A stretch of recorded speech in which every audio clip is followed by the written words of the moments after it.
Hello, good afternoon. And this is a meeting of the Health and Adult Social Care Scrutiny Panel. We're at Huddersfield Town Hall, meeting room 3. I'm Councillor Bill Armour, chairing the panel. My colleagues are... Councillor Addy for Colne Valley and the panel. Jill Lawson, Councillor for Crossland Moor and Neverton Ward. Councillor Habib Zaman for Batley East. Councillor Itrat Ali from Mayfield Ward. Yes, thank you. And we have a member of the panel joining us online on Teams. If you'd like to introduce yourself, Councillor Munro. Yeah. It's Alison Munro, representing Almonbury Ward for Kirklees. Thank you. Right, thank you. Do we have any apologies? We have apologies for my co-optees, Helen Clay and Kim Taylor. Thank you. Minutes of the previous meeting, they have been circulated. Are we all happy with them? Happy to adopt them? Fine, thank you. Have we got any declarations of interest from panel members? No, thank you. This is a public meeting. Admission of the public is acceptable, whether it's online or in person. Do we have any deputations or petitions? None received, Chair. Thank you. Do we have any public questions? None received, Chair. Thank you. So we'll move on to item 7, which is joined up care in Kirklees neighbourhoods. I've got quite a number of people here in connection with that, and I'm going to start with this. Thank you, Chair. So I think there's a panel of us this afternoon coming to give you an update around joined-up care in neighbourhoods and capacity and demand. So I'll ask everybody to introduce themselves. My name's Catherine Wormstone, Director of Primary Care from the ICB. Good afternoon, Vicky Dutchburn, Director of Operational Delivery for Kirklees Place. Good afternoon, everyone. My name's Dr. Razwan Ali. I'm the Planned and Urgent Care Lead for Kirklees Health and Care Partnership. Good afternoon, I'm Steve Brennan. I'm the Kirklees Place Programme Director working for the ICB in Kirklees. Jill Greenfield, Service Director, Kirklees Council Communities and Access Services. Michelle Cross, Service Director, Kirklees Council. Helen Carr, Chief Exec of Local Care Direct, SRO of the UCR programme. Ruth Buchan, Community Pharmacy Clinical Lead at West Yorkshire ICB. Helen Duke, Assistant Director of Operations for Local Community Services. Hi everyone, I'm Saf Boot, I'm Head of Service in the Council. Right, thank you for that. Right, we've got a presentation. Which one are you just making the presentation? Thank you. I'll lead off, thank you, Chair. So you'll probably recollect that we came and gave quite a detailed overview and Scrutiny Committee last year around joined-up care in neighbourhoods. I believe all the panel members have received a fairly lengthy detailed pack with updates from all of the partner organisations. So I believe the intention this afternoon is to run through the summary slide deck, which is considerably shorter, and leave some time for questions and answers from the panel. A lot of the team that we've brought today are the same team that came last year. So we'll assume that the pack has been read and then leave plenty of time for questions. So if you wouldn't, you've got the first one up. So the first section broadly covers Primary Care Access Recovery Plan, which is a national plan that was published earlier this year, and gives an update on where we are in Kirklees, again, some of the key milestones in that plan. And then obviously part of that section includes community pharmacy and UCR, so I'll pass to colleagues there. So just in terms of primary care access, it is an area of focus, as it always has been for us in Kirklees, and we look at all of the available data that we've got to tell us how we're doing against some of these key milestones. But some of the themes that are brought out through Primary Care Access Recovery Plan include empowering patients, implementing modern general practice access, building capacity and cutting bureaucracy.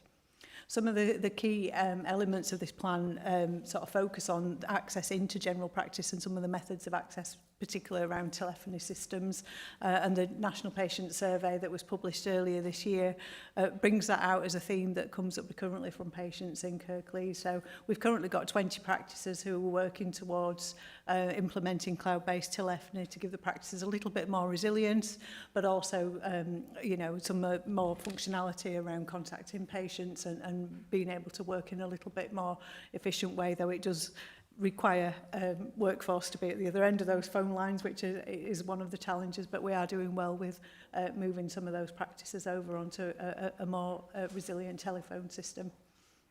Another key part of that is access to medical records, working on the principle that if patients are informed and can access some of that information from their own medical records, that they won't need to contact their practice and wait, you know, long times on the telephone to get some simple information. So there's a lot of focus around digital innovation and patients being able to look at some of that information themselves. GP patient surveys, we've already mentioned, I think have been published just before we came to the last panel meeting. And it does show really that Kirklees is in line with other areas. So often that means that you know, there's patient feedback around access into general practice, but some things that we do quite well. So particularly the Valleys, I think, as a PCN ranked not only top in Kirklees but in West Yorkshire. And we know that the demographics are sometimes different. But they are, you know, doing some really good work there to sort of improve patient access. Primary care appointment data is something, again, I know we've presented to the committee, but you can see through those slides that the demand for appointments in primary care is far higher than it was pre-pandemic. So, we've gone through not only a recovery, but we're seeing real increased demand, driven by lots of different factors, I think, but I know it's something that our general practices are struggling with on a day-to-day basis about how best to meet those demands. Again, we've given summary updates before around the additional roles reimbursement scheme, which is a scheme where there are 17 additional roles now that can be deployed into general practice teams, and really sort of focusing for patients on understanding the breadth of those roles and how they can access and understanding that they might not be seeing a GP. Inevitably, that additional workforce puts pressure on primary care estates, and finding space to put all these additional roles is something that we're grappling with and trying to support our general practices either to use their space more efficiently or working with partners, but also just trying to work out how we prioritise any development requests against a really limited pot of capital funding. So Ruth and Helen, do you want to pick up around community pharmacy and UCR? Yes, excuse me. So just a reminder, community pharmacy is an integral part of primary care, and we see in the primary care access recovery plan that there is plans to better use the community pharmacy asset within our communities, which is really positive. So there is challenges within community pharmacy, some of which you asked us about, so we're in the update paper, but despite those challenges, community pharmacy are, working really hard to support primary care access through things like the Community Pharmacist Consultation Scheme, which enables people to go to the pharmacy. And we know for 9 out of 10 patients we can manage them within community pharmacy, so really positive. And we do expect to see some changes around digital and how we link in with general practice to enable us to have better record access, and also how we use things like the BP check service and the pharmacy contraception service. Those details are still to come nationally, but we expect them to be in place by winter. So we are kind of really helping to support that access for our communities in Kirklees and beyond. So it's probably helpful to think of UCR as quite a small piece in a big jigsaw. It's a link for urgent care services across Kirklees.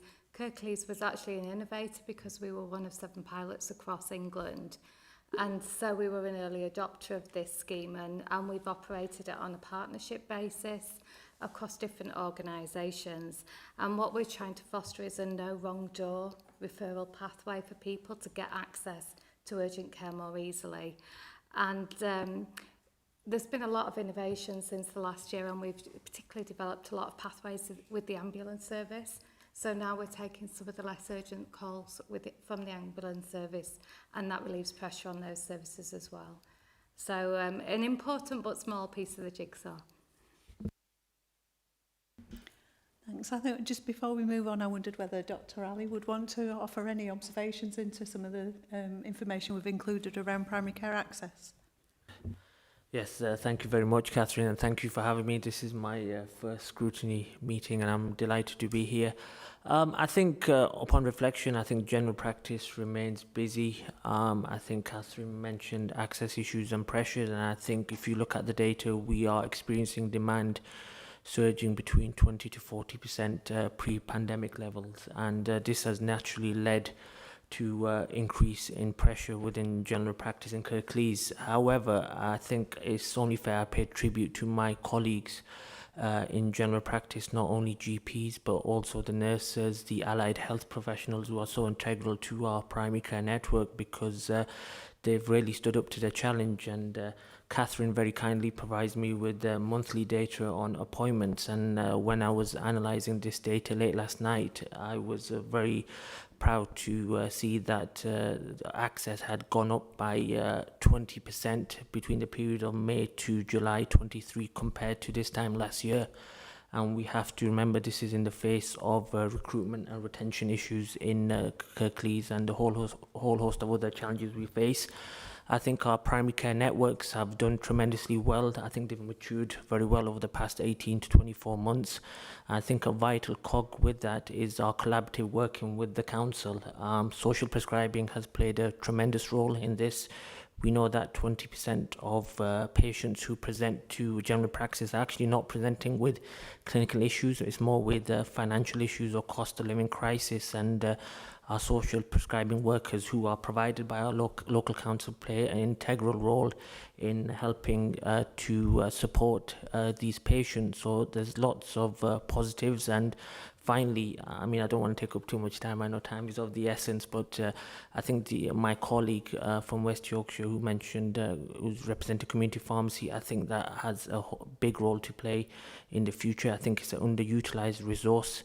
And with the improving modern access to general practice, I think if we can use the community pharmacy consultation scheme to, provide more of the services such as contraceptive treatments, blood pressure, and also those 7 conditions that are yet to be ironed out, that should also help to relieve some of the pressure. So whilst there are multiple challenges that Catherine has highlighted, I'm delighted to say there's a lot of positives, and as a Kirklees Health and Care Partnership, we continue to rise towards the challenges. Thank you. Thanks. I think it's Helen next. Yeah, just to give some updates around the work we're doing around community neighbourhoods. So we're looking at having a true focus on how we can get into communities, how we can support patients in the places that they live. And we've had a 5-year strategy programme that we put in place. Although this is around Kirklees specific, we are learning from our colleagues across Calderdale and Wakefield, looking at sharing best practice, what works in one area, how can we adopt that locally. And we're in the year 2 of this 5-year plan now. So what we've been looking at, there's been some key priorities over the last few months around how we've got the community support movement, so how we support patients, particularly through the cost of living crisis, and through the winter months it's been how we have those warm spaces, how we can work with communities. And this is very much a collaborative approach and how we do it together, linking with other partners, how we're linking with our voluntary sector organisations and come together. We've looked at doing some work around falls prevention, so how can we link in with the fire brigade if people are going, the fire service go out and fixing some smoke alarms, if they identify any issues, for example, they might have a threadbare carpet on the stairs, it's a falls risk, how can they refer in so we can go out and provide some support through a joint approach within health and social care. Looking at how we have follow-up support, so patients coming out of hospital, how can we make sure they've got immediate wraparound support in place, working in partnership with the secondary care, primary care and our local authority colleagues to ensure patients can remain at home and out of hospital and the care can be delivered within that setting. And we've done a lot of work around self-management support. How do we support patients to have the confidence to manage their own care and really deliver that? We've got a new self-management service as part of our community nursing teams, and we're already seeing some real good outcomes and improvement, and patients being really proud that they can manage their own care. They don't have to have someone coming in 2-3 times a day. They can get out, and we're getting some really good early responses. And we can't do that without taking that collaborative approach and support from other providers. One of the things we've been testing is we've got, Local's got a mobile clinical van, and we're looking at how we can use that. So we've been testing that within neighbourhoods. We've worked with the mission and supported our homeless communities with level leg wound care. We've been able to work with the immunisation team and work in some of the had placed in like Asda car park with some of the students and how we can look at immunisation. Sorry, my screen's just gone off. And then just really looking at how we can support from a sexual health perspective as well, so we can get out there offering advice and support for those individuals that wouldn't necessarily come into a setting. We are there in those communities. That's been really successful. We need to look at expanding that further, how we can share that facility with other colleagues and other providers, work with the local authority. We've done with wellbeing before, and those health checks. But I met a couple of the nurses from the immunisation team the other night on the clinical bus, and it was really amazing. The passion that they have for the patients that they've supported is fabulous.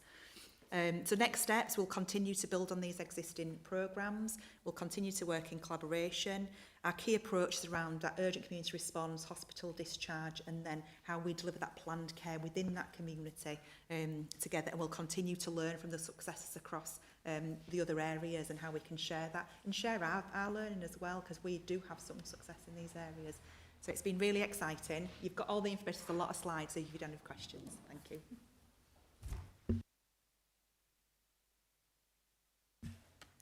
Thanks, Helen. Okay, so I think it's me next. So I'm here to talk about adult social care and hospital discharge.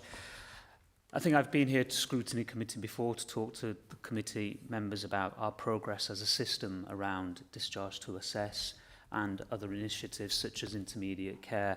Now, as the pandemic highlighted, emergency funding for health and care services is vital, absolutely, and has supported our ambitions during that period for relieving pressures on the NHS, but also to provide care that's much more closer to home.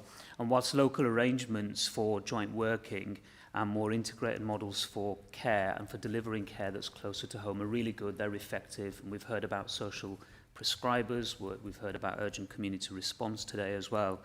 The reliance on short-term funding has created a degree of fragmentation and some uncertainty for partners that are sat around the table here today in this committee. Now, over the last 12 months, we've taken some time to step away from short-term interventions and really start to think about, what's that strategic model for discharge that we need, that supports partners in the system, but also achieves the outcomes that we're striving for as a health and care system. So the local discharge model that we've come up with, again, it's been done in collaboration, a lot of hard work over the last few months, really builds on the strengths in the partnerships. There's a system designed for collaboration, so it really relies upon that, and recognises that home first is the best outcome for people coming out of hospital, so really focuses on that philosophy that home is best. Our new discharge model for Kirklees, at the bottom of the slide there, creates additional capacity for people to receive short-term support coming out of hospital. That might be in a home-based environment, and there are joint teams that provide that through short-term reablement type interventions, short-term therapy input. But where people have got more complex needs, really rationalising our offer through what we describe as a bed base that's going to become more of a recovery type hub. So we're really pleased that we've got that now. It reduces the reliance on disparate offers, really rationalises our offer both in terms of intermediate care, home first, but also fundamentally supports more patients to go home and benefit from a home-based environment and the wraparound support that comes with that.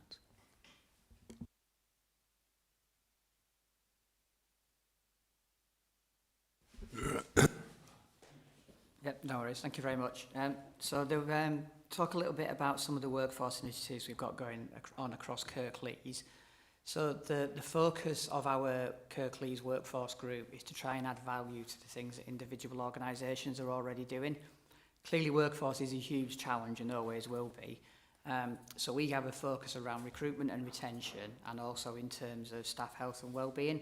So what I've tried to do in the paper that you've got is draw out some examples of how we try and do that and how we try and tailor that to support neighbourhood working by making that accessible to some of those smaller organisations who are often the ones that work in communities and neighbourhoods.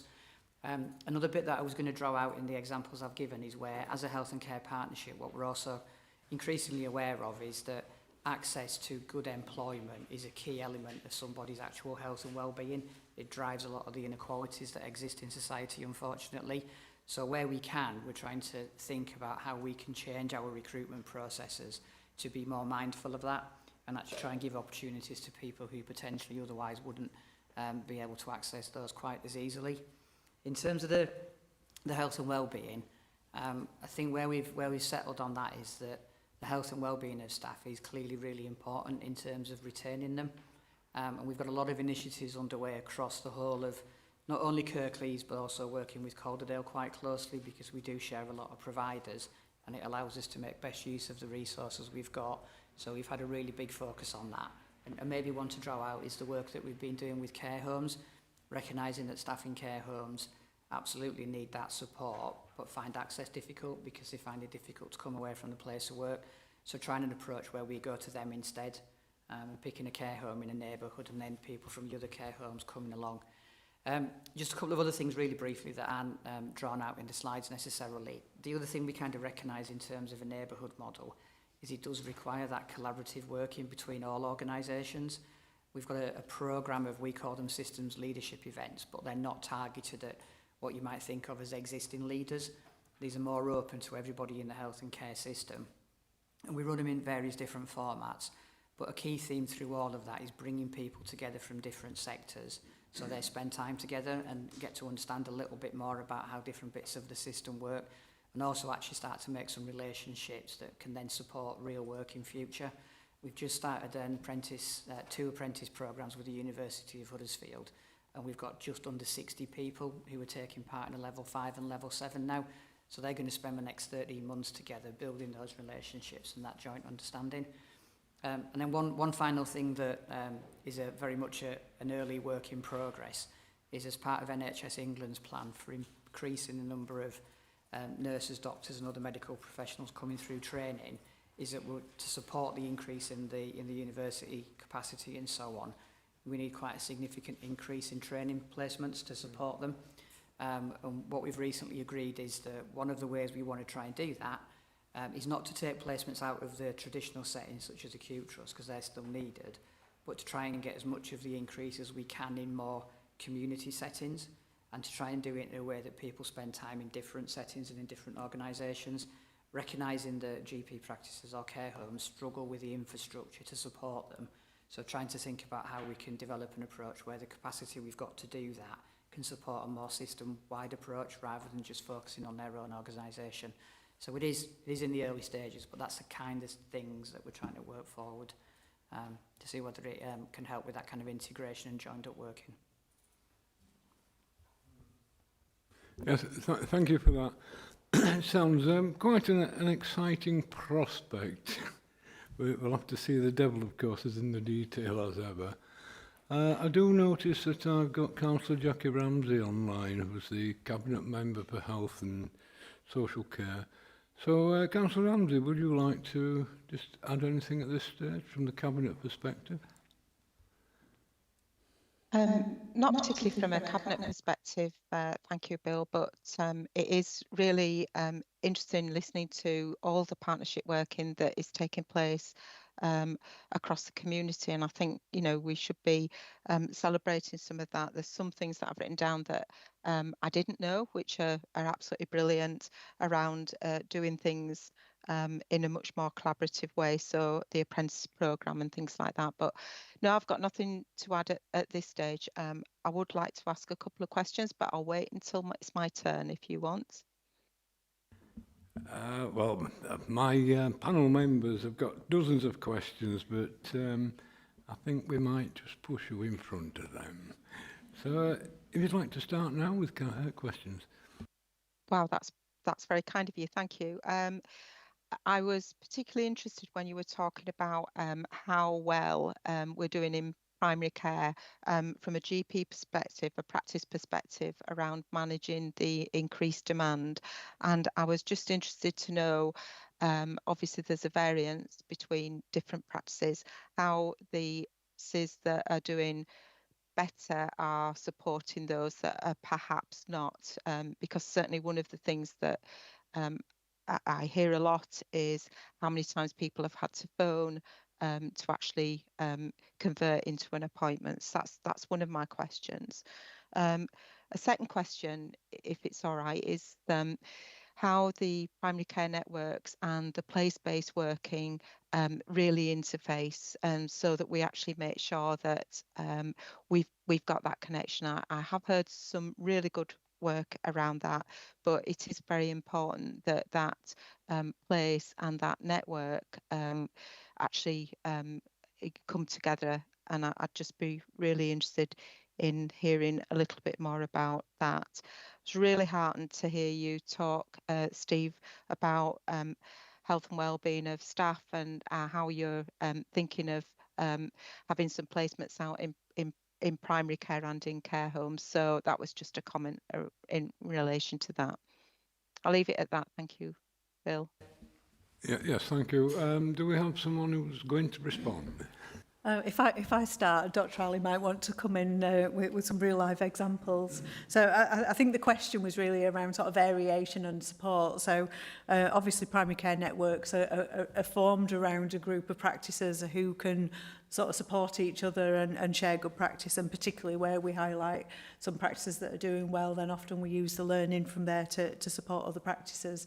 But I think there was also some specifics there around the telephony system again and how many times patients need to call, and I think that's where some of those initiatives are around using more digital methods of approaching general practice, so online consultations or being able to book appointments and through that way to reduce the number of people who are actually trying to get through on the telephone.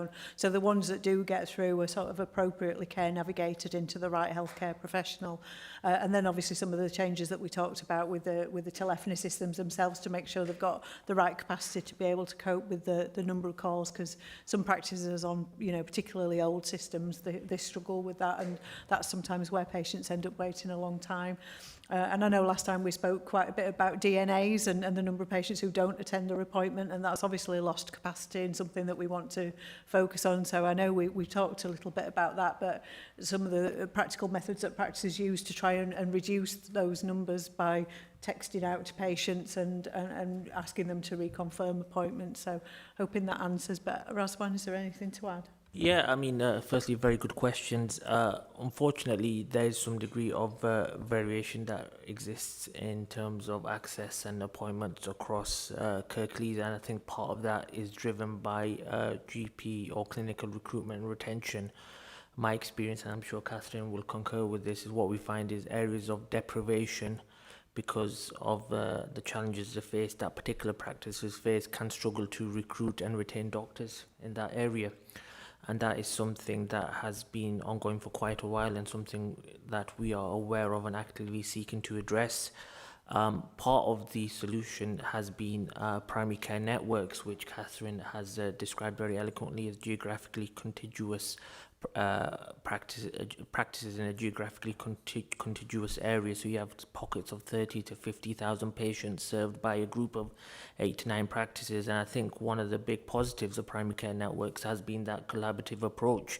So since October 2022, we've been providing extended hours together and cross-covering. So I'm not sure if panel members are aware, but we are providing extended hours on a daily basis from 6:30 till 8 p.m. and similarly on a weekend from 9 a.m. till 5 p.m. And that is practices coming together, working together and serving each other's populations. And that helps to certainly not eliminate all of the variation, but certainly some degree of it. In terms of the phone lines, that is something that I think has been an issue for a long while. And I think it's been recognised in the improving access to modern general practice document that was released in March.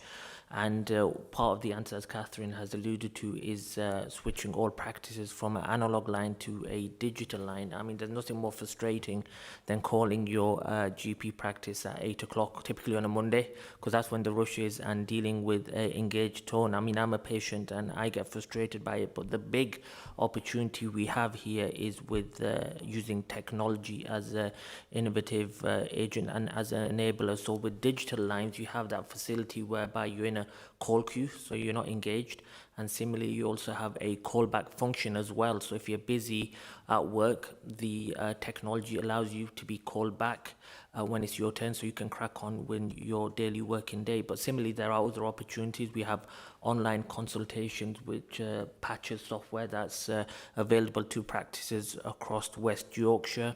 We have telephone consultations, and by using these different methods of communication, we can really help to free up the telephone lines. So for those of our patients who are less technologically able, they can use the phones to try and get through to the practices. So, you know, I think, I hope I've answered some of your questions there. We are aware that the pressures exist, but we are actively seeking to address them. Thank you.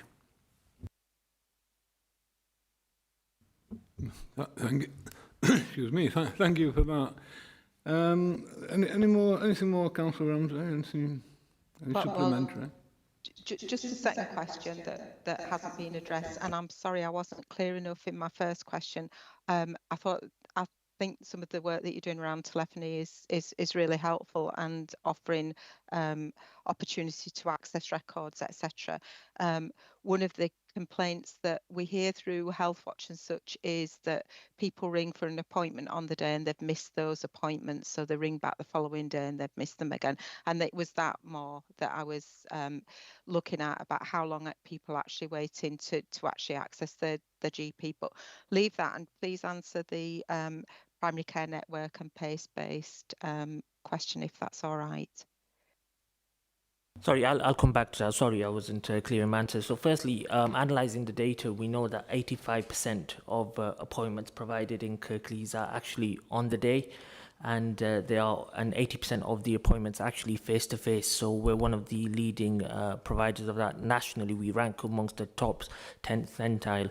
Of course, there are situations where patients may have to wait, longer, typically within 14 days as per the new contract. But, that's where we're hoping there are opportunities in terms of use of care navigated and other providers, be it social prescribers or the community pharmacy scheme, that will enable patients' needs, clinical needs, being met by the most appropriate clinician. With reference to your second question about primary care networks and the way we integrate and work collaboratively together, we meet, I'm part of my practice is part of a primary care network, and we meet on a monthly basis, and there's a whole host of representatives in that meeting, and we have been doing so for the past 18 to 24 months now, whereby you have not only GPs, but you have members from our community provider, you have members from our voluntary sector, and a whole host of other allied health professionals, where we look at the projects that we're undertaking to improve the unique health needs of our local neighbourhood and population, and we discuss projects that are ongoing or need to be initiated, and that's really helped to embed and develop those relations that are so key to ensuring we move forward to improve the lives of our patients. Thank you. Yes, thank you for that. Right, my panel are all fired up and ready to go. So I think I'll start with Councillor Munro, who's online. Have you any questions, Councillor Munro?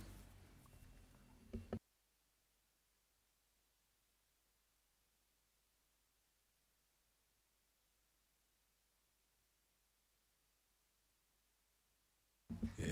Okay, we seem to have a technical problem there, so moving quickly on.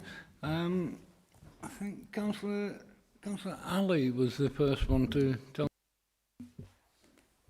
Hi, thank you, Bill. Thanks to everybody for the presentation. It was really concise and really useful. I just had a specific question around the primary care estates, and particularly around capacity. Obviously, I represent Murfield Ward, which has had quite a lot of recent development. So we've had 500 new houses built, and I think that's not dissimilar to a lot of Kirklees areas. So the one thing that I'm asked about is that capacity of GP services and primary care services. What are the plans moving forward to try and address that? Yeah, I'll pick that one up. Thank you. It's a really good question, and it is an inevitable sort of pressure given the demand and the increase in workforce. So each of our primary care networks has been working on an estate strategy. They've not done that in isolation. They've had support from the ICB, but again, we talk fairly regularly to our partners in local authority just to make sure that we joined up. So we're talking about those big housing developments and looking at the neighbouring practices, doing some estimations around their capacity and their space that they've got, and then trying to work forwards to be able to project whether the space is big enough, particularly focusing on really big developments. So we know Dewsbury Riverside, proposed developments in Bradley, those kind of things, you know, could have a real impact on our neighbouring practices. So we work quite closely together, but also working with the PCNs to develop plans about what their aspirations are for clinical services. We've had a number of practices who've put short-term projects through, so we know we can't fix everything. There isn't enough money in the system, but where we've been able to make small conversions of rooms that might not have been used for clinical space, trying to convert those into clinical rooms, or even potentially, you know, we've had some practices that have been working and trying to put some temporary accommodation on site as well.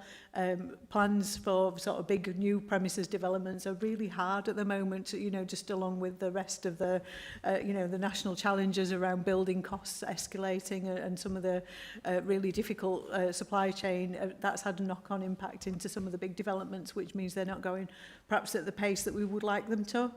But we are also in a, you know, a pooled network with West Yorkshire, whereby all of the priorities are set at that level. So we have to really make a good case for premises in Kirklees to get some of that investment and be able to support our practices to extend or sort of increase their space.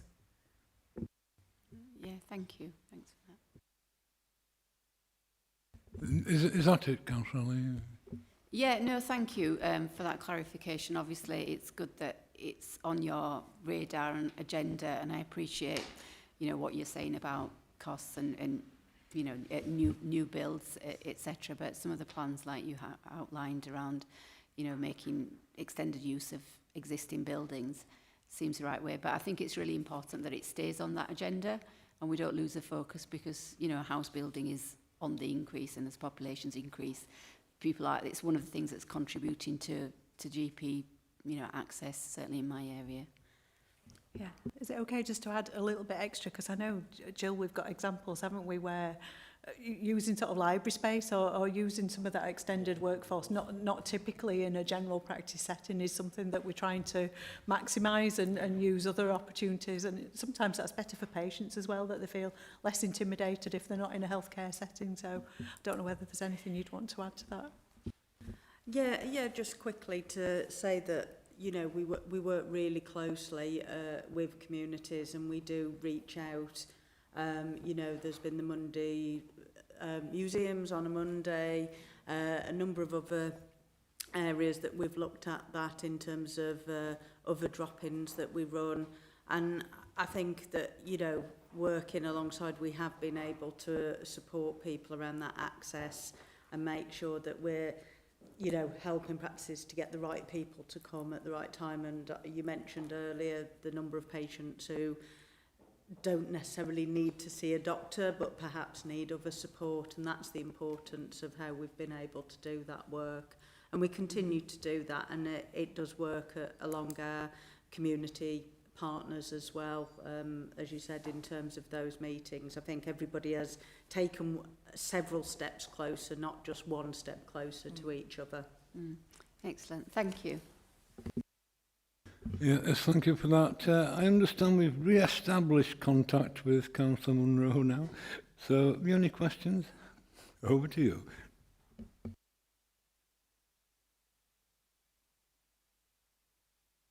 You need volume. Thank you very much, Chair. I've just got two questions. So how will the, it's one's around the NHS app functionality. If you could tell us all about that and how that's going to work. And is it the same app that was introduced during COVID? And my second question is about the expansion of community pharmacies. I note that you're going to continue to support access recovery through provision of NHS services, including community pharmacies consultation service.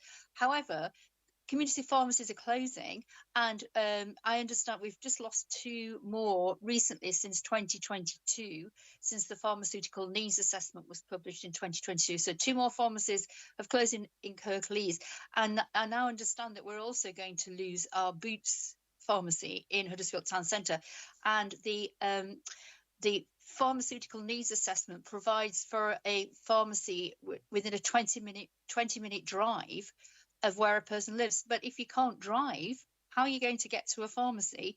And we're losing the main one in the town centre in Huddersfield. The one at Sainsbury's is closed. So I'd like to understand how this is going to work, because and how you're going to expand it, because at the moment they're all being closed. Okay, thank you. Shall I do the NHS app bit and then I'll pass over to Ruth? And Razwan, please jump in if I miss anything on the NHS app. So you said, was it the same one in COVID? Because I guess, you know, the use of digital technology really took off during COVID. And I think that, you know, there was some confusion around the app that was very much about, you know, COVID itself and sort of making sure that your vaccination was there. But the NHS app is much wider than that, and obviously includes some of those things that we touched on in the presentation around access to records, being able to request repeat medication, sometimes being able to sort of access the online consultation or essentially chat with your general practice just to check something. I actually think that there's probably lots and lots of potential around the NHS app, but we are very mindful of digital you know, inclusion and making sure that there are pockets of the population not excluded by some of that. But for the ones who are able to use it, I think there's still lots and lots of potential there for us to develop, and we're trying to work to support our practices in that. And we do look at the use of the NHS app, and it's part of the Primary Care Access Recovery Plan. I mean, Catherine has covered most of that, but I mean, the NHS app essentially is, again, another tool, another innovator that will help our patients have real-time access to their records, their medication, even book appointments. And essentially, if they can do that online by ordering their medication, looking at their blood test results, that's potentially one less phone call into the practice that needs answering by our receptionists, and it helps to free up our telephone lines. So you're absolutely right, it's got huge potential, but at the same time, by freeing up the telephone lines, it helps to ensure that those of our patients are less digitally able, are able to access general practice in a more prompt manner. So it's another one of it's a part of a solution to a really complex problem. All right, thank you for explaining that. So it's just my second question then about community pharmacies and how you're going to expand them when you know we're going to have we're going to lose another one in Kirklees in Huddersfield, and how you know how are people going to you know get to pharmacies when they don't drive? Yes, so I'll take that query. So we have seen the closures and reducing of opening hours of community pharmacies nationally. So it's not just Kirklees that are facing this. And just to be really clear, all the changes we are seeing are in line with the pharmaceutical services regulations. So there has been some amendments to actually make it easier for a pharmacy to reduce its opening hours. And that really is, I think, is being done to try and make sure that we have a viable community pharmacy network. So community pharmacies have got 3 main points of pressure. One is funding. Their funding has been reduced 8 years ago and remains flat. So essentially community pharmacies are doing more for essentially less. So Community Pharmacy England, the national negotiator, will tell us that it's 30% really cut they faced.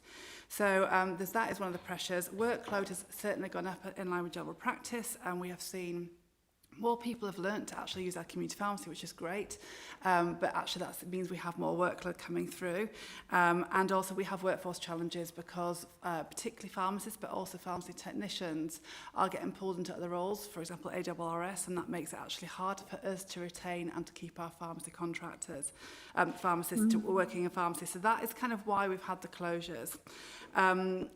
I kind of think we have to be really mindful that there is less, but it doesn't mean there's not adequacy.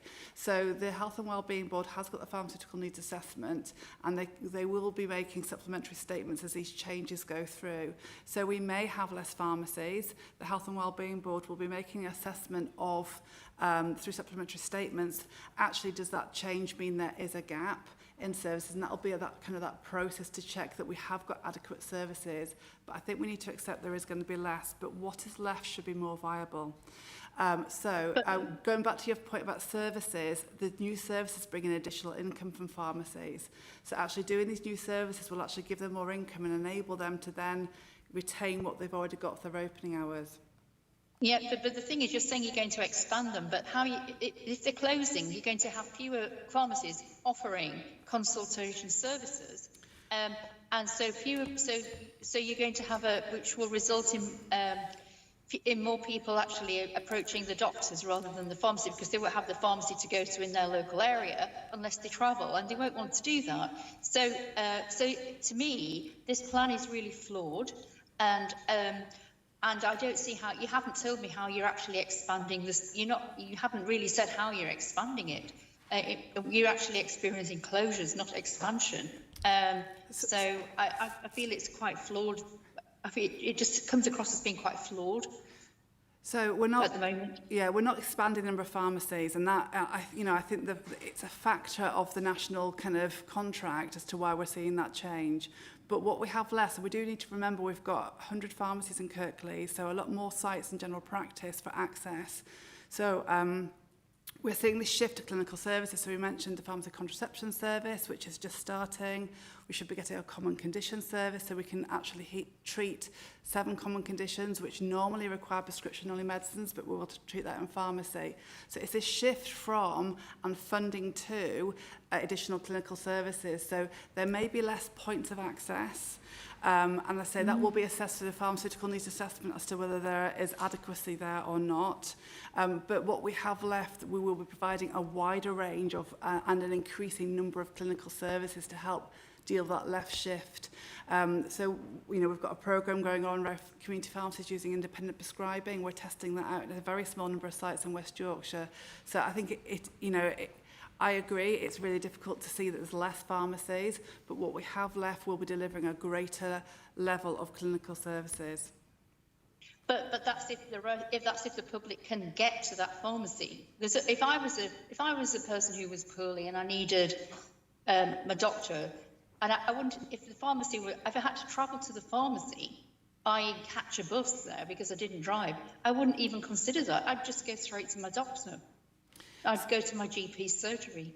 So the pharmaceutical needs assessment will make an assessment. So one of the things they look at, as you pointed out, is travel distance. They usually tend to do that in both walking and also in car, and they will then look at the populations that the pharmacy serves. So in the more deprived communities, there will be a greater weight given to actually how far people can be expected to travel and their car ownership.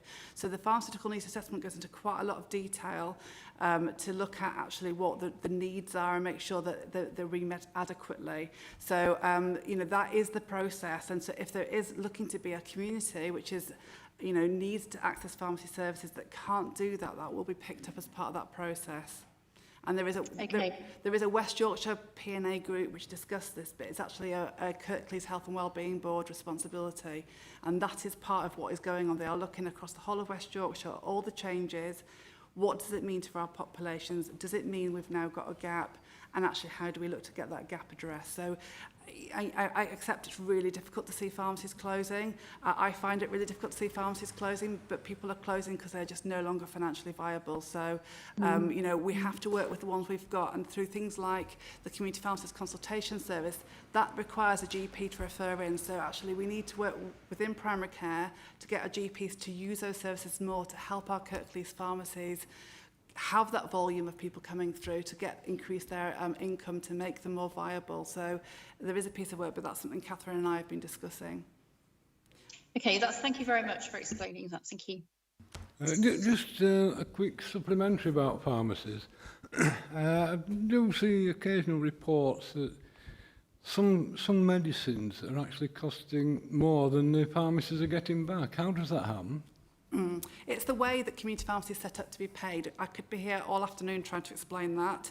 So about a third of community pharmacy income comes from what's called margin. So we buy drugs, we shop around to get the best value for the NHS, and we are allowed to keep a bit of the margin on that. What is happening is we are seeing some drugs where actually there's zero margin. So we are having to buy a drug for more than we get reimbursed. There is something called concessions. So if community pharmacies, through their negotiating body, give evidence to nationally to Department of Health and Social Care, they can grant a concession. However, there is still times that concession doesn't meet the price. It isn't an ideal system, and it is a national negotiation as to how that could be improved, because historically we had always had some shortages, but there wasn't a lot. There has been hundreds of shortages every single month for a good 12 to 18 months now. So this is, it is really one of the factors that's impacting on community pharmacy viability, because it's you may be a pharmacy that is worst impacted by that, depending on which drugs your local GP gives. So it's not ideal, and I think it's recognised nationally as being not ideal. It has given the NHS very good value drugs, so we actually have the lowest priced drugs across Europe because of the way that pharmacy acquires them and is paid. But I think it's accepted that it isn't ideal, and it needs to be looked at to make sure that we are, that we aren't putting that additional burden, because nobody should have to give something out where they're going to get reimbursed less.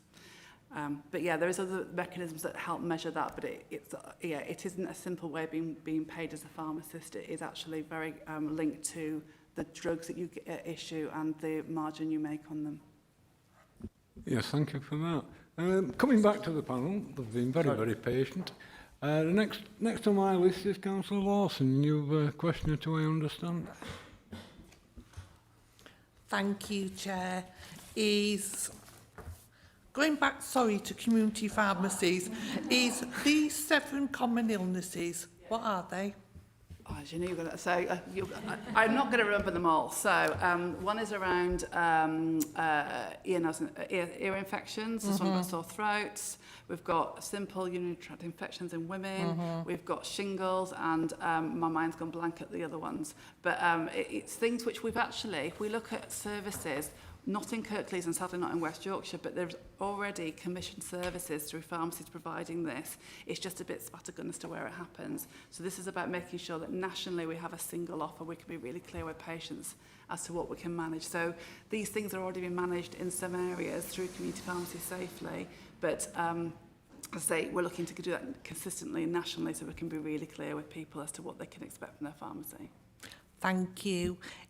Going back to what Saf said about sort of wraparound care support, obviously it's imperative if you've got elderly people in hospital that the sooner they are discharged back to their own environments, the outcomes for their long-term health, their mobility, their mental health is a lot better. So if, say, a lady needed to be discharged on Friday, when would that care be in place for her? Thanks, Councillor Lawson. So I think firstly I want to start off by saying that often the national sort of narrative and messaging is always about discharge and NHS pressures. But I think in this area, we're really proud that through our community services offer, through the council's offer, we're supporting thousands of people to live a good life, through services like reablement, intermediate care, even admission avoidance initiatives like urgent community response. In response to your question, we're continually evolving our workforce so that we're able to provide a 7-day offer. And as part of the new discharge model that's within your pack, and I know there's a lot of detail in there, but I'd be happy to have a conversation outside of here. We've now got teams in place that can provide up to 3 additional discharges per day over the weekend. And that's additional capacity in the system that the Integrated Care Board has funded based on the work that we've done. So the kind of services that we're anticipating that will support patients coming out of hospital very much framed around intermediate care. So those short-term support, that might be joint health and care teams, providing that wraparound support in the home, period of up to 6 weeks, it's free of charge to the patient, and then thinking about what's the onward care that an individual might need, what support's required for a carer. We're seeing some good success from that already. So we know, for instance, from our reablement teams in the council and jointly provided with Locala, we're supporting in excess of 120, 140 people on a daily basis. That's the size of the caseload. And with this additional capacity, that will add an additional 60 patients per month that those teams will be able to support. So I think that's a really good outcome for those patients. Helen, do you want to come in? Yeah, just to add as well, so under our modelling, we're trying to anticipate when people are going to be ready for discharge. So the sooner we get the referral, it could be a week in advance and be expecting we need to go through this, so we would know that that individual's coming out. We do have pressures, so we do, when a system's under pressure as well, we try and do everything we can to get people out on the same day as quickly as possible. But I think that proactive support is something we're really trying for, and this additional capacity in the community should really help that throughput. But we do it as a system approach, so work in collaboration with our primary care colleagues, with secondary care, in order to do that. Yeah, no, thank you for that. Can I just come in on that bit as well? Because I think it's even broader than the bits that you're seeing, which are health and social care delivered. Social care themselves fund a phenomenal number of domiciliary care packages. And when we came last month, we went through those numbers and we showed the thousands of increase that we've done over a 12-month period, which means that if somebody's package is required, as Helen has said, all discharges should be planned, so they shouldn't be coming out without if they need a package. But those packages are going in immediately. We don't have waits. I sit on those and so. Thank you. It was mainly, I just wanted to know sort of a time scale. I did not want to end up with people that were sort of say waiting because somewhere in the system. It's good to see that there is this joined up working and that all parts of the team are actually looking at, and their aim is to get that person out of hospital, back home or into intermediate care facilities as well. Thank you. Yeah, sorry, and just to finish off, if you remember last time when we came, we said we were really proud of the fact that we have no waiting list for our independent sector domiciliary care. So if we can get somebody out the same day, they absolutely will be out, because we don't have a waiting list in Kirklees. So it's something that we've worked really, really hard to achieve with providers. I think one of my questions, it wasn't just having carers in to help with getting washed and dressed. It was maybe the person that would need some physio, some occupational therapy to actually, you know, to get them back on track as well, if that makes sense. Because sometimes you can get carers coming in, but there's nobody there to do the physio for them, so that they still end up sort of you know, their mobility's going down. It was that kind of whole package, if that makes sense. And I think Saf and Helen have quite, you know, articulated that there's a whole wraparound support for those individuals. Usually within 48 hours, the team will be in. They'll be thinking about, you know, what that individual needs in terms of equipment, in terms of rehabilitation. We'll have OTs that can go in from Helen's team. So there's a whole raft of individuals that will wrap around that individual. And I think, again, it's getting that person home, because you know, and we all know, that people do deteriorate faster with in hospital. What we do as well is, in advance, we work with the therapists in the acute trust in the hospitals, so they look at saying what their care will be. We'll get equipment in advance, so they're ready to come out. We'll work with families and carers, so we can support that, so they will have their equipment. If it's not quite there, we can put interim support in place to do that, but it will include that therapy support as well. But like I say, it's that whole system approach that pre-work really supports that discharge. Just on with that as well, we've obviously testing out some of the virtual wards, so we have got some acute care at home. So we've got, you know, we're delivering that element of care, so the transfer, they're already in that community setting, and as we expand that will just enhance those individuals being at home, because it is the best place to recover, isn't it? It most certainly does. I speak as a nurse here. You get people back to their familiar environment, especially if they're elderly and they've got other mental health issues. Yes, that's fine. I've just been asked to remind people, when you finish talking, can you switch the microphone off? And I'm not the best one to be saying that, because I have a bad habit of forgetting myself, but if we could, it's for technical reasons, the sound quality. Councillor Zaman, sorry, you were next. Thank you, Chair. I've got a couple of questions, but just following on from the care package conversation that we're having at the moment. So in terms of the discharge package, you know, I follow everything you're saying, the care packages are in place and all the rest of it. But what we're finding more and more is that, yeah, the elderly want to be home. It's a much nicer environment. But when they're returning home, in some cases, and they require home adaptations, we have a huge backlog. It's taken a long time to do the assessment, and then it's taken even longer to actually get the adaptations in place. And that's causing families a lot of grief, because particularly where you know, you don't have the carers coming in, and you've got family that are actually supporting the individual. And just simple things like, you know, for example, a Muslim lady requiring ablution services. You know, you've got a downstairs facility, everything, but just to actually get into the shower to do that, you know, we're waiting 12 months. What is all that about? How can we actually reduce that? Because it is like sometimes very basic things that they require. But again, you know, they're having to go through the system, and we're constantly being told that unless it's palliative care, end of life, you know, we're not going to make them a priority. Thank you, Councillor Zaman. So I can take that back, because I think it's important to recognise that those services are also part of that, as I described it, that wraparound support offer. When you look at some of the numbers, I think in Kirklees we equate to probably around 2,000 discharges for older people per month. On a daily basis, that's probably around 60 or so. There's a really good equipment offer that we have through the Kirklees Integrated Community Equipment Services. But what we're recognising is that the demand on services like adaptations, accessible homes, equipment, the demand on them far outweighs their capacity. And they're some of the challenges that we're currently faced with. Helen earlier talked about virtual ward. We have urgent community response. These are all new initiatives that are placing pressures on those systems and those services. So we're taking that back to think about what does the right-sized offer look like for equipment services, for instance, and our accessible homes teams or our adaptations team. We do have a principal occupational therapist that sits within adult social care, works really closely with all occupational therapists across our Kirklees system, very much leads on the design of the environment, the kind of enabling equipment, the technology that people can benefit from. But we recognise that there's still some work to do to try and marry that mismatch between demand and supply. So all I can say is that's something we can take back in terms of our work with our adaptations team, our accessible homes team, and some of those examples that you've talked about, which are very much about inclusive offers, more culturally sensitive offers. That's something we can take back through our joint forums that we have.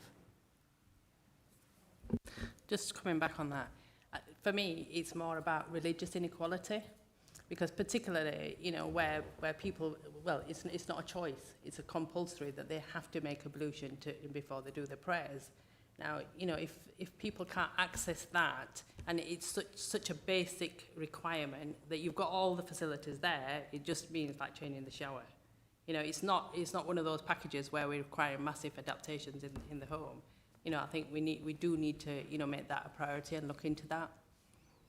My second question is about the care navigation training. Now, in terms of when we look at the table that's on page 43, you've got a number of practices that have signed up.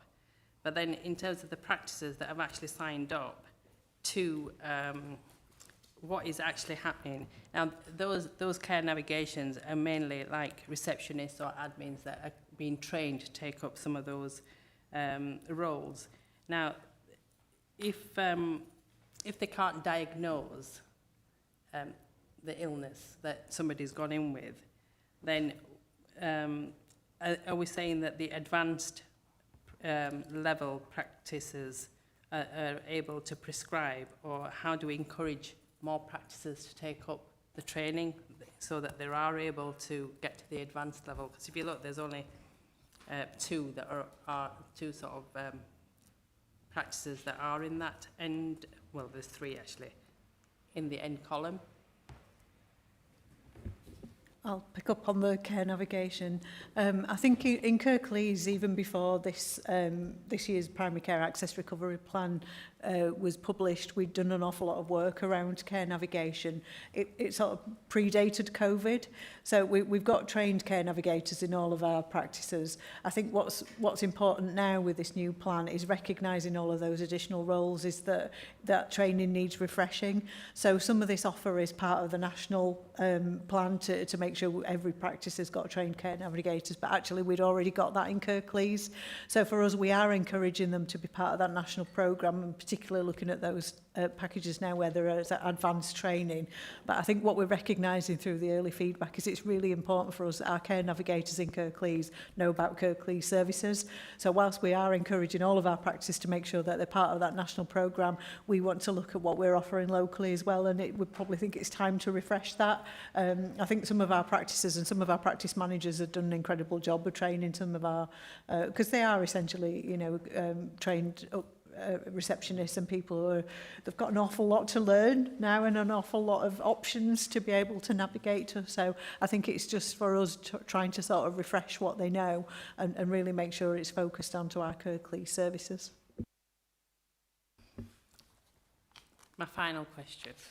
In terms of the PCNs, you've got, they can provide 6 hours additional capacity for bank holidays, and on Sundays you've got 4 hours. Now, how are the appointments going to be allocated? Or, you know, how are you going to make, is it going to be urgent appointments only, or how are you going to prioritise who gets seen if it's a limited amount of time that you're offering that service?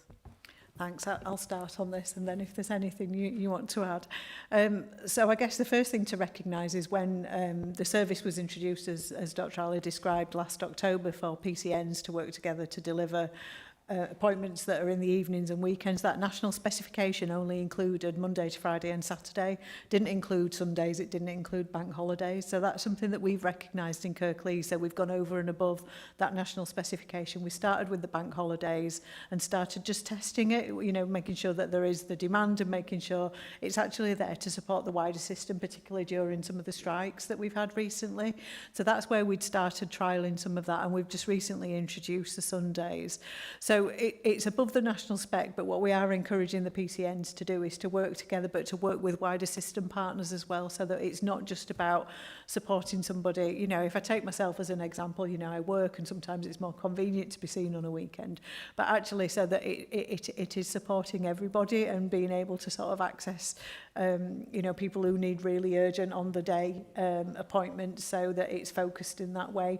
It's trial and error, and particularly as we go through winter, I think that's where we're really going to be looking at that Sunday utilisation, because there's a reason it wasn't in the national spec, and their view was that Sundays are not always well utilised. And I'm really mindful of some of the feedback that we've had about workforce burnout, that if we're trying to use the same already stretched workforce over 7 days, that we need to really evaluate what we're doing, and that's something that we're planning to do over winter. Thank you, Catherine. I think you covered most of the salient points. I think just to reiterate what you said about Sundays, my clinical experience is we don't actually have much demand on a Sunday, believe it or not.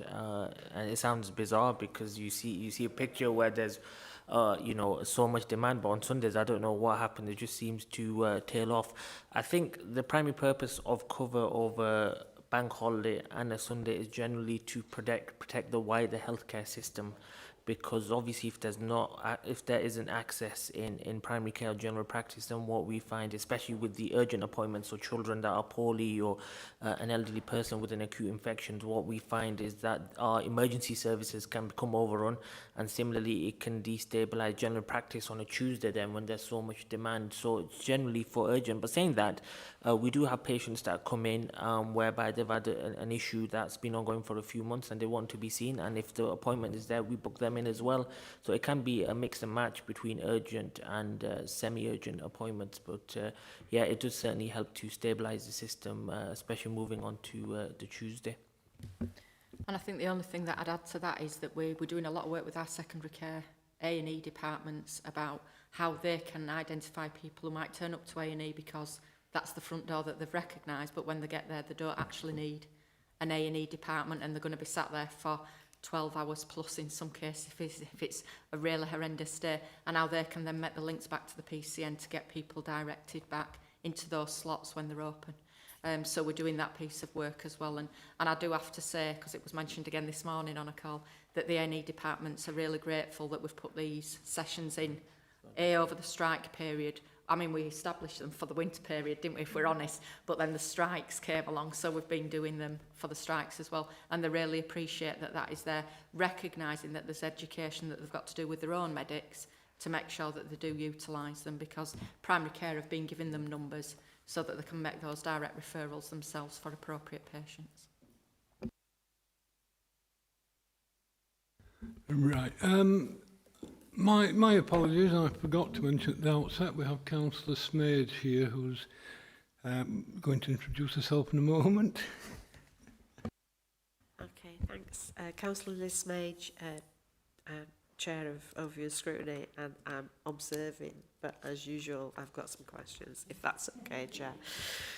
So really quick then, because I don't want to take up a lot of time with my questions. So on the appointment basis, you're talking about Sundays isn't a time when people really use their appointment service, but how can you get communications out there? How do people know that they don't have to go to A&E, they can get appointments?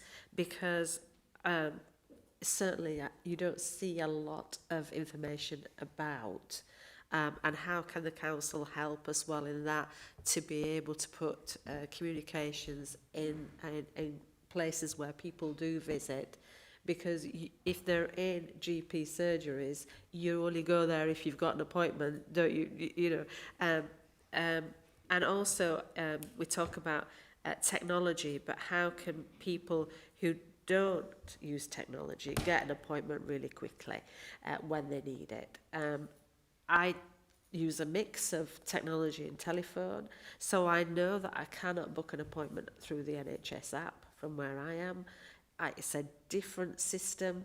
But then again, that's only as good as what appointments are put on there, and there seem to be very few that are put on there. So how are you expanding the availability of GP appointments so that you do relieve some of that pressure on the telephones, having experienced long periods of time when you have to plan when you're going to ring?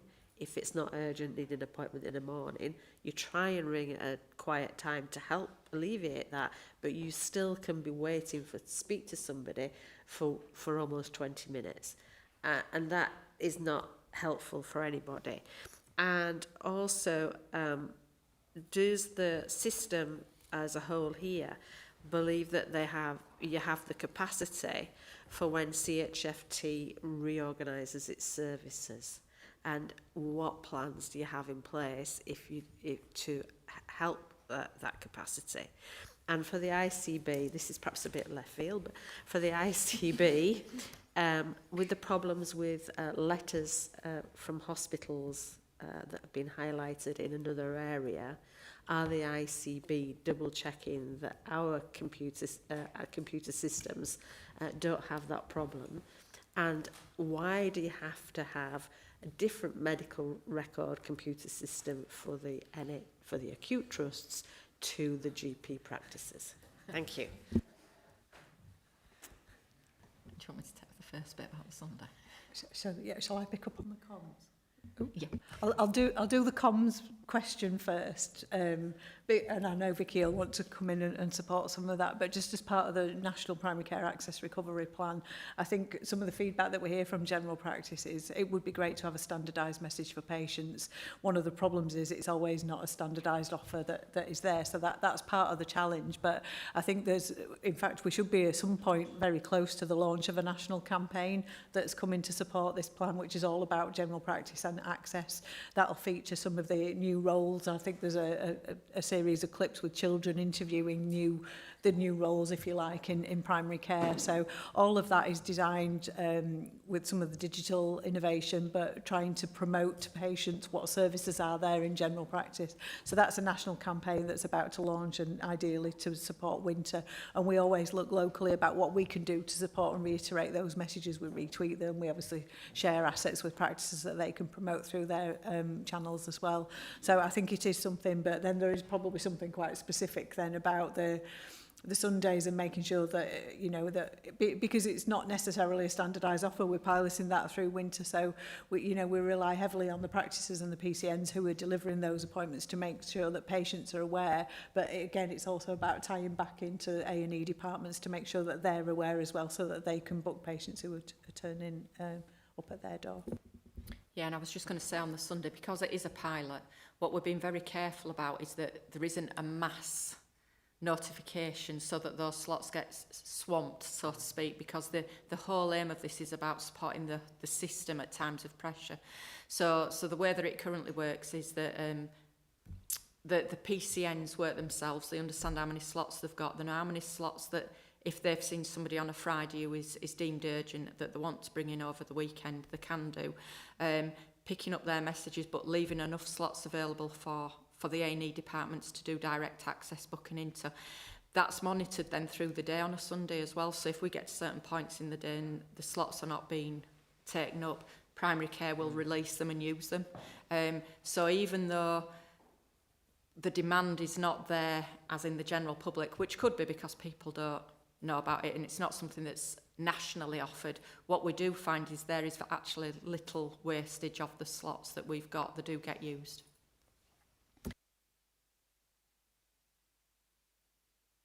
Got it in my mind. I'll pick the one up about the letters and then a lot of other people coming about the other elements.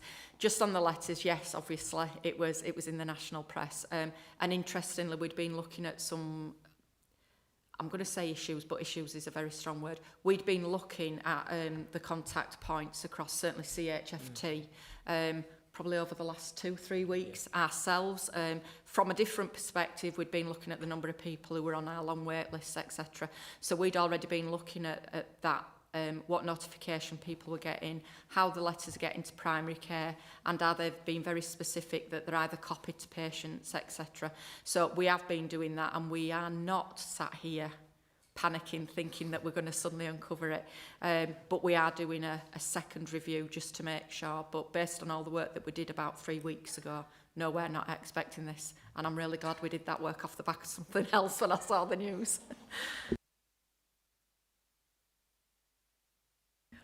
Have we answered all the questions? Was the one still about the NHS app? I think there's one about. So yeah, there's one about NHS app and then one about telephone appointments on the day if you're not digitally able. I can pick that up. I mean that's a very good question. I mean with the traditionally back in the a few years ago, the biggest frustration we used to find amongst our patients is they used to call, it was a busy telephone line, suddenly they were through at 8:30 and all the appointments had gone and that was it for the day really. But moving forward with the new contract and the whole complement of services we now have available in the community, but also the allied health professionals, we've got a diverse multidisciplinary team that can hopefully offset some of the pressure in general practice to make more appointments available for those patients that need to be seen by a GP. So typically now with the contractual changes, what we're desiring is that you call, and even if the appointments are gone, there is a mechanism for our reception colleagues or care navigators, should I say, to refer you on to another service or be seen by general practice if appropriate. So you should always be offered an appointment with some service within primary care. Obviously, I take on board your point about the 20-minute wait in, on the phones whilst waiting to speak to a receptionist, and that is a manifestation of the pressures we face in general practice. Unfortunately, there's no shying away from that, and that's why we're so determined as a leadership team to, use the other online services with patches or e-consults or a whole host of other services to really relieve some of the pressures on the telephone lines, because I can assure you it's not only a source of frustration for our patients, but also for our staff and our receptionists. One of the things that they often relate to is when they're giving feedback on their annual staff appraisal is the pressures that they're facing on the phone and the fact that they're dealing with patients' frustrations.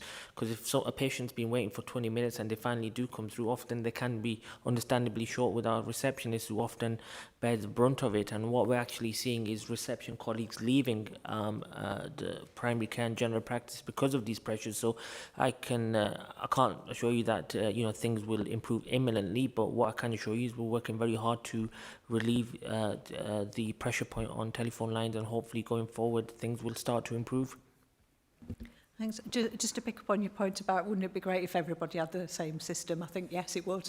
I think even across general practice, some of the packages that we've talked about today, how you sort of use patches for online consultations, you might use a different system through your own GP practice's clinical system to request other services. So I think that's one of the benefits of the NHS app. Really, if we can get everything going through the same front door virtually, that would help. But the reality is we are on different systems for different packages. It is probably one of the frustrations that our colleagues see, having to switch between different things, because again, I don't think there's a consistent system in use in the acute trust, and we have to make sure that there's interconnectivity between all of the systems, but also where we're trying to work to smooth pathways like the Sunday booking, that actually we try and make that as slick as possible digitally, because it is difficult getting the different systems talking to each other. Thank you, Chair. Councillor, you also asked about the CHFT reconfiguration, hadn't you? So I know we haven't got acute trust colleagues here, and I can't comment on their... Yeah, of course, yeah.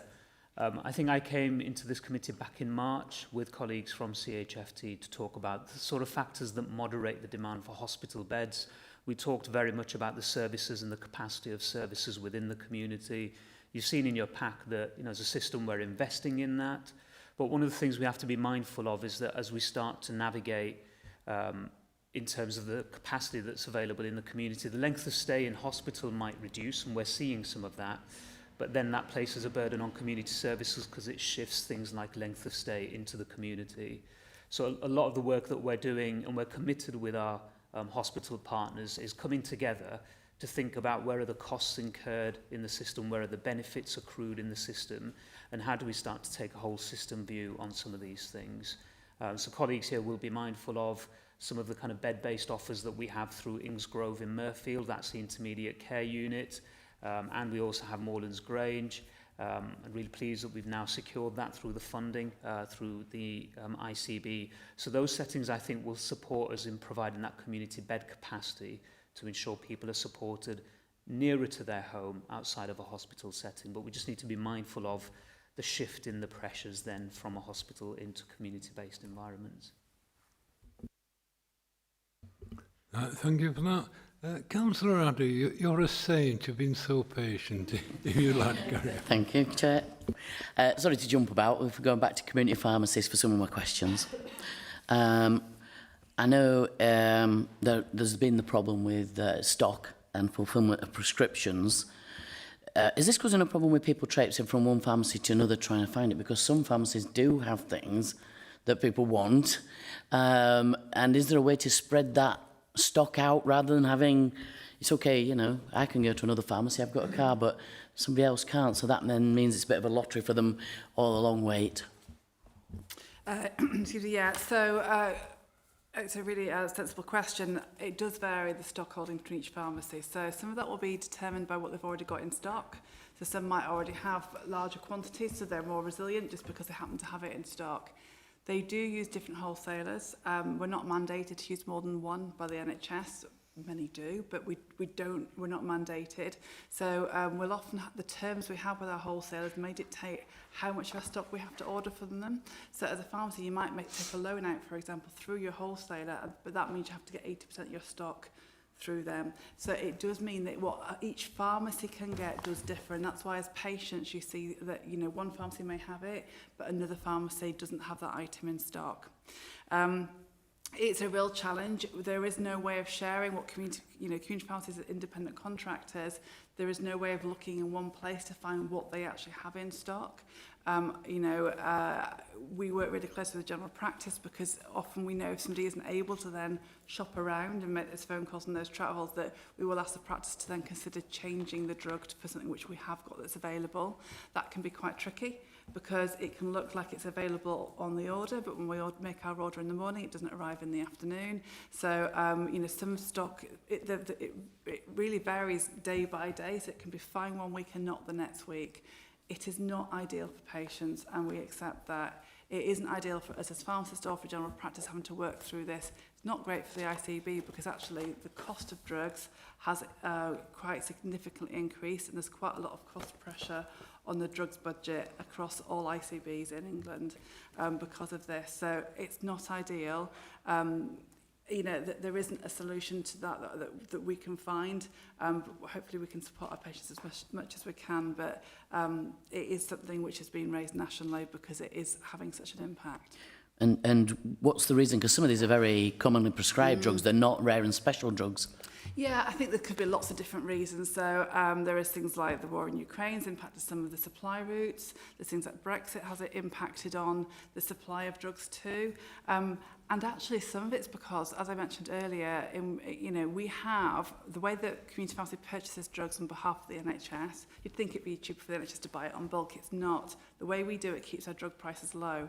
If you're a manufacturer of drugs and you want to make more money for your particular packet, you'll make more money in, for example, France than you will in the UK.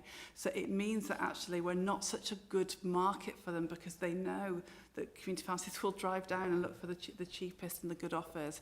So there's a huge number of factors in drug shortages. Some are political, some are around manufacturing processes, some are around just the different markets. So there is not one thing we can blame or resolve for that. It's just a factor of the system. What I can be clear about is we are seeing more and more of these, and they are having, I think, increasing impacts. Historically, it was some of your odd molecules that we had a problem with, so a small number of patients. It's some very, very common drugs now, which is therefore having a much bigger impact on a much larger number of people. When will the Health and Wellbeing Board be looking at this adequacy and any need that might come out of that? I actually don't know. I'll tell you what I do know. So I do know that across West Yorkshire, the public health teams that deal with the pharmaceutical needs assessments do meet every month, and it has been something they're discussing, and they're collating all the changes. I think we have seen a big bulk in change because there was a change in regulations a few months ago. That has meant that lots of pharmacies have applied to reduce their hours. That is now coming to an end, so we're really seeing that slow off now. So I think their plan is to then have a look at an assessment and to summarise for each of the places what the change has been. And then it will be, each Health and Wellbeing Board will have its own process. It'll be for them to then look at actually what has changed. Bearing in mind what I said, that actually there is going to be less pharmacies because we can't sustain the current volume that we've got on the current funding. Pharmacies that are closing aren't doing it just because things, they can't be bothered. It's because they are not making money, and it's been a really tough decision for some people who've lost their businesses. So, I think we have to accept there is going to be less, but this adequacy will be assessed as a supplementary statement. So how you do that in Kirklees, I don't know the details, but there is a process for how that's assessed and the whether there is a gap created. Is there a way for us to find out a ballpark timescale? Is it going to be done in the next few months? Or? I think you need to ask your public health leads to do that within the local authority, because they are the ones that actually lead on this. You're mentioning that people are closing because they're not making money. Is there any support out there in areas of need for the pharmacies? There's something called the Pharmacy Access Scheme, which is, again, a national scheme, a part of the Community Pharmacy Contractual Framework, that does give some protection for pharmacies, which are, I've not done it recently, but there's things like the distance from another pharmacy, deprivation is one of the measures too, and they do get some additional funding to help support them not to close. So there is some, and there, you know, but it is on distance from other pharmacies. So if you are serving a community which is relatively remote and your community is deprived, those pharmacies are in the Pharmacy Access Scheme, and that I don't believe there's any changes to that plan, so that will protect those to a certain extent. But it is a very fixed amount of money. It's not a I need this. It is given to them as a fixed sum. And my last community pharmacy question. With these cuts and losses and fewer pharmacies, at the moment I'm getting a lot of people contacting me about the pharmacies that they use refusing to deliver, even though they have got mobility issues. Now, with fewer pharmacies around, that's going to mean real difficulties for some of the older population, people with mobility and disability issues to access their prescriptions. Is there a rule about who should deliver and who shouldn't, or is it purely on the whim of the pharmacy themselves? So delivery is not part of the NHS contractual framework, so pharmacies are not obliged to deliver anything to people. Many pharmacies do, and historically it was something which I think lots of pharmacies did, but as you then have to cut your cloth, you know, that is one of the things which is being looked at, and which some pharmacies are either reducing the delivery offer or not making the delivery offer at all. We do need to remember we also have distance selling pharmacies. So these are pharmacies that work remotely, and they have to provide services across the whole of England. So we have several within West Yorkshire, but actually people can access ones, you know, anywhere in England. And their contract is slightly different because they're remote delivery, they have to deliver everything to people. So there is an option for people who wish to do so to access their pharmacy services through a distance selling pharmacy, and they are obliged to deliver. Do the GPs know about these facilities so they can direct them? Yeah, so it's a patient choice, so we need to be really careful. The choice of which pharmacy to use is for patients, but if you go into the NHS website, it does talk about distance selling pharmacies, so they are there for people to choose. And I say that, you know, if we look at, for example, Lloyd's, really bad example because they're closing all their pharmacies, but Lloyd's do have a hub, so they have a distance selling pharmacy. We'll see the same for Well, but some of them are also independent contractors. But as I say, they deliver across the whole of England. That is in their contract. So you could use a pharmacy in Bournemouth as a distance selling pharmacy, and if that's where you choose to get your services from. Thanks. And the other question was, I really love the idea of this mobile van going out and about. I'm looking at what you've already done. What is the scope for doing other things with a fairly rural area? What's next? Could it be bringing mental health consultations to areas where we haven't got, you know, localised access or any, you know, anything, chiropody, things that we don't necessarily have in little villages? Is there a plan to expand this? Because I really like this idea. Yeah, I think with this van, we are piloting it to see, you know, if it's going to be valuable. We're looking at how we can work with partners. Another local authority have buses as well, so we've done some wellbeing checks that we've done within areas. So it has got lots of scope. Obviously, it comes at a cost, so we need to look at making sure we're getting the best use of it. I think when we talk about pharmacists, I think, you know, I'm thinking some ideas of how you can work together and how you can get clinics and primary care. There is so much scope, but we just need to test it. We're getting some really positive feedback from patients, so we have done it on a smaller level, and then we're looking at how we expand that further. Ideally, we'd love a bus in each of the 9 primary care network areas, but again, it comes at a cost. So it's how you can make those savings, because I mean, when we're looking at our estates, we're looking at our estates within the local authority, we're looking at our estates within community services, not just within primary care. So it's how we can sort of be more joined up within that. So we're coming into the winter pressures at the moment, so we've obviously got to prioritise where we are, but the success has been really good so far. So ideally, I'd love to have them everywhere as joint neighbourhood buses, not just locally. Oh, watch out for that. Thank you. Good chair. Right, thank you. Well, it's been a good session there. Been a lot of very, very good questions. Have you all asked, and members of the panel, have you all asked the questions you wanted? No more? If I'm turning to Councillor Munro, who's online, have you any further questions? She's gone again. She's gone, right. Right, in that case, it's faded away. Thank you very much, people. And thank you, it's been a good turnout, mass number. But You've worked hard for us, so thank you. Just before you all dash off, do we want to have a quick look at the work programme while you're all here? Is that okay? We've switched the webcast off now, so this is just informal